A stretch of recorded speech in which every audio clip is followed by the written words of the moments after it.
दोस्तों, भगवान विष्णु ने हमेशा संसार को बचाने के लिए अलग अलग रूप लेकर देवताओं की, मनुष्य की रक्षा की है। भगवान विष्णु ने मत्स्य, नरसिंह, परशुराम, कृष्ण जैसे कई रूपों में अवतार लिए हैं। लेकिन दोस्तों, क्या आप जानते हैं कि जिस भगवान ने सबकी मदद की, उनको भी एक बार श्राप मिल चुका है। जी हाँ दोस्तों, सबसे शक्तिशाली भगवान कहे जाने वाले विष्णु जी को भी श्राप मिला था। अब सवाल यह है कि आखिर किसने भगवान विष्णु को ये श्राप दे दिया था और क्यों? तो आइए जानते हैं इस वीडियो में कि भगवान विष्णु को कौन से अवतार का श्राप मिला था।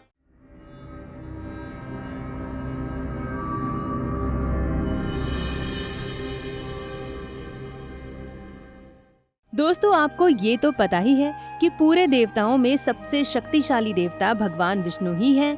लेकिन कहते हैं ना कि कभी इतना गुरूर नहीं करना चाहिए कि आपका गुरूर ही आपको एक दिन नुकसान करे।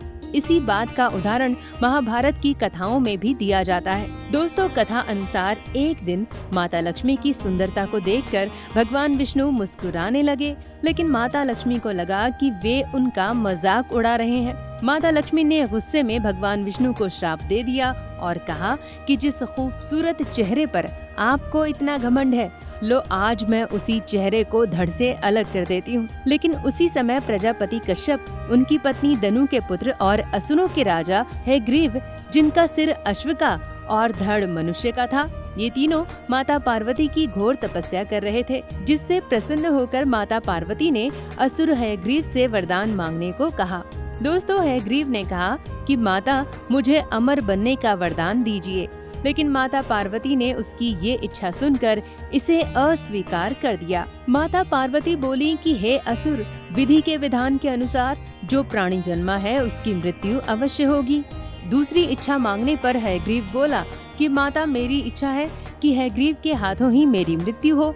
जिसके बाद माता ने हयग्रीव को वरदान दिया कि तुम्हारी मृत्यु किसी ऐसे इंसान से होगी जिसका सिर घोड़े का होगा परंतु शरीर इंसान का। इतना कहकर माता तथास्तु कहकर गायब हो गयी। दोस्तों, इसके बाद हयग्रीव ने पूरे संसार में उधम मचाना शुरू कर दिया। अपनी एक सेना बनाकर खूब आतंक मचा दिया। ऋषि मुनियों को सताना शुरू कर दिया। इतना ही नहीं, हयग्रीव ने ब्रह्मा जी से वेदों को भी चुरा लिया। वेदों की चोरी से संसार में अंधकार छा गया। परेशान देवताओं ने उससे हार मान ली, क्योंकि हयग्रीव राक्षस को वरदान था कि उसका वध वही कर सकेगा जिसका सर घोड़े का और धड़ इंसान का हो। दोस्तों, तभी देवी देवता अपनी समस्या लेकर ब्रह्मा जी के पास पहुँचे। ब्रह्मा जी ने सभी देवताओं से कहा कि तुम सब श्री हरि विष्णु के पास जाओ, वही तुम्हारी मदद कर सकते हैं।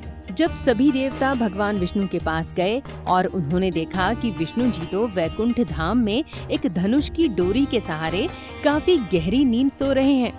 ये दृश्य देखने के बाद सभी देवताओं ने सोचा कि अभी विष्णु जी को जगाना ठीक नहीं है। तो फिर से सभी देवता ब्रह्मा जी के पास पहुँचे और बताया कि श्री हरि तो निद्रा में लीन है। काफी कोशिशों के बाद जब भगवान विष्णु नहीं उठे, तब विवश होकर ब्रह्मा जी ने विष्णु जी को जगाने के लिए वम्री नामक कीड़े को भेजा, जिससे विष्णु जी का सिर अलग हो जाए। फिर विष्णु जी हयग्रीव बनकर दैत्य हयग्रीव का वध करें। दोस्तों, उस कीड़े ने जाकर धनुष की डोर को काट दिया, जिसके सहारे नारायण सो रहे थे। कीड़े के डोर को काटते ही उसी डोर से भगवान विष्णु का सिर अचानक से धड़ से अलग हो गया, जिसके बाद पूरे संसार में हाहाकार मच गया।